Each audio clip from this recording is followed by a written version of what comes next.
everybody. It's Wednesday, January 15th, 2025. Welcome to the morning show. I'm Grant Handley, your host. Let's get into things. Let's talk about the weather. Today will be mostly sunny with a high near 33, northwest wind 13 to 17 miles per hour with gusts as high as 31 miles per hour. Tonight, expect mostly clear skies for the low around 17, west wind 5 to 10 miles per hour with gusts as high as 18 miles per hour. On Thursday, there's a chance of snow showers after 1 p.m., increasing clouds at a high near 33. Light west wind becoming south 5 to 9 miles per hour in the morning. Chance of precipitation is 40%. Here are some events coming up in Cecil County in the next few days. Today, that's right, folks, today at 3:30 p.m. at the Cecilton Community Center, the Cecil County Public Library presents Mosaic Masterpieces.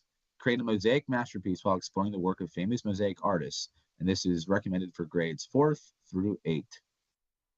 County Executive Adam Strait invites you to FY26 Citizens Input Session with County Executive Adam Strait on January 16th from 6 to 7 p.m. This is your opportunity to share your input and discuss items you'd like to see in the upcoming FY26 budget, which will be released in April. Your voice matters. Do not miss this chance to help shape Cecil County's future. A lot of people like to give their opinions on what the county government's doing, good or bad. This seems like a great time to buy in and give that feedback in real time.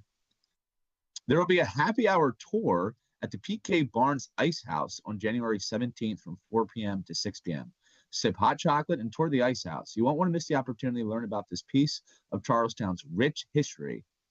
Hors d'oeuvres provided by the Wellwood Restaurant. Wellwood's awesome. Never been. In the news, politically speaking, the idea of budget shortfalls is looming not only the state, but the federal government. At the state level, as you are aware, and we've covered for the past couple of days, Governor Wes Moore and the Maryland Democrats are in a $3 billion shortfall in Maryland's 2025 budget. And they're going to have to figure out ways to make around $2 billion in cuts, which is going to be tricky. But at the federal level, we have to worry about Medicaid funding as well, or potentially anyway. MarylandMatters.org covered that Medicaid, a joint federal-state health care funding program that provides aid to about 1/4 of Marylanders, could face reduced funding if the new Trump administration and Republicans in Congress make good on their promise and their election path to cut trillions from the federal budget. Making up for these shortfalls could be another blow to Marylanders as we have cuts that we see at the federal and cuts that we see at the state. To learn more about this and coverage access, read more at MarylandMatters.org. So something to keep an eye out. Both state and federal will be moving things around. So you want to be a good advocate for yourself and keep that up. And speaking of advocacy, I'm actually today's feature will be me kind of explaining how to be a better advocate, at least for the state government. The Maryland legislative session started last Wednesday, and they meet for 90 days. That is your state delegates, your state senators, and they have 90 days to pass legislation. It's a very complex process, and it can take a pretty seasoned hand to understand where to advocate, where to go for X, Y, and Z. What are your best options if there's a bill that you don't like or you're upset with? Well, I was going to teach you today kind of how to navigate the Maryland General Assembly website and everything we can to teach you. So if we can pull that up whenever, we can hop in. All right, there it is. Great. Okay, folks, first things first, this is the Maryland General Assembly website. If you just Google MGA Maryland, usually it'll pop up. You can write in the words Maryland General Assembly, but other than that, you're good to go. There's a couple of things I want to talk about with the website, and it's a great tool to be the best advocate you can be. First and foremost is finding your representatives. You got to know who your representatives are. This is the legislative map of Maryland, okay? There is 47 districts in the state of Maryland.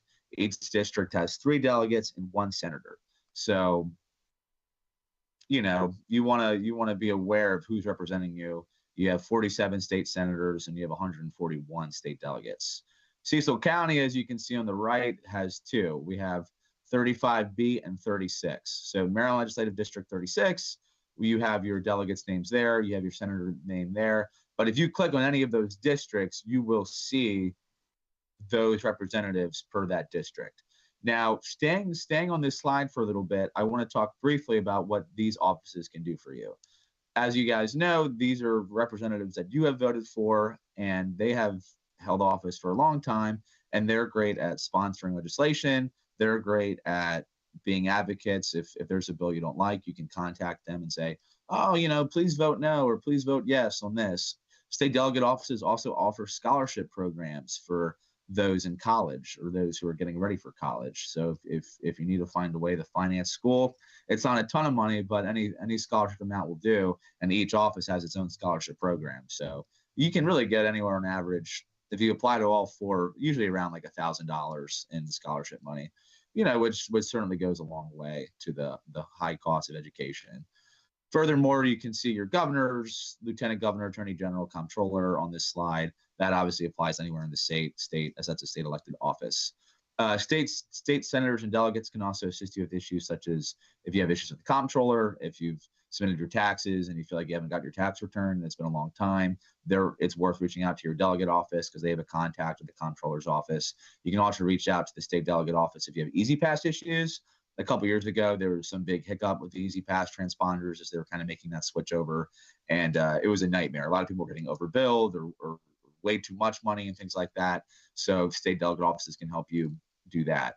In general, these delegates can help you to navigate Maryland government. If there's delays with the MVA or anything like that, these are kind of the people you want to go to. So once again, they're also important for yes and no votes, but because all of these delegates and senators are part of the minority party in Maryland, they don't have as much influence as you think in crafting legislation. And we'll hit the next slide to kind of get into that. Okay, so this is on the committee slide. So you guys look at the top left corner of the website. You have members. We were just on that slide talking about representatives. Now we're on committees. That's where all the work happens in the Maryland legislature, okay, just like the federal government. It all happens in committees. So anytime anybody introduces a bill, I want to introduce a bill that says school buses should have always be 75 degrees or something, right, inside. You introduce that bill, it goes to one of these committees. So it doesn't go to the whole floor to get voted on. The committee looks at it, and there's all sorts of committees for the House and Senate. You have appropriations, which deals with the budget. You have environment and transportation, which does exactly what it sounds like.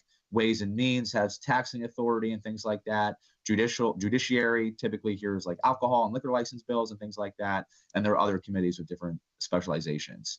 So if there is a bill you do not like, if there's a bill you do like, you really want to be interested in what it's doing in committee. And the most powerful person in the committee is the committee chair. Each committee has a high-ranking Democrat that is the committee chair, and they decide what bills get heard in committee. They decide if a bill in committee gets to go to vote, and if a committee chair likes a bill, it's probably going to make it through the committee. If a committee chair doesn't like a bill, it's probably going to die. So while it's all well and good to contact your local representatives to vote yes on this or vote yes or no, the chances are the representatives are either not even on that committee, or if they happen to be on that committee, they're just one vote. And like I said, all of Cecil County's representatives are in the minority party. So their vote isn't really going to make or break a bill. It never does. The Democratic Party down there has something called a supermajority. So they can basically pass whatever they want without any sort of Republican buy-in.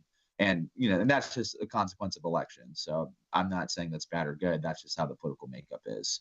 So if you really want to testify, or you really want to say, I don't like this bill, or this bill is really bad, you should probably find out who the committee chair is. You find out who the committee chair is, you go on that member tab, or if you go on the committee tab that we're looking at right here, you click on one of these committees, it'll have more information about the committees, and you can see who the chair is. So it's really, really important. If you really care about a bill or don't like a bill, advocating to the committee is way more effective than advocating to just the people you vote for. I know it sounds a little confusing, but that is the best approach. And we can hit the next slide. And here we go. This is a great example here. So these are the Senate committees, and right there it has the chair names, okay? Chair and vice chair. You click on that link, it pulls up their office email. You can call them, you can email them, you can do whatever you got to do to advocate. But seriously give it a look over, because it's going to be the more effective way to advocate. And what, the next slide? Okay, and finally, I just want to inform you guys about the legislative process, okay?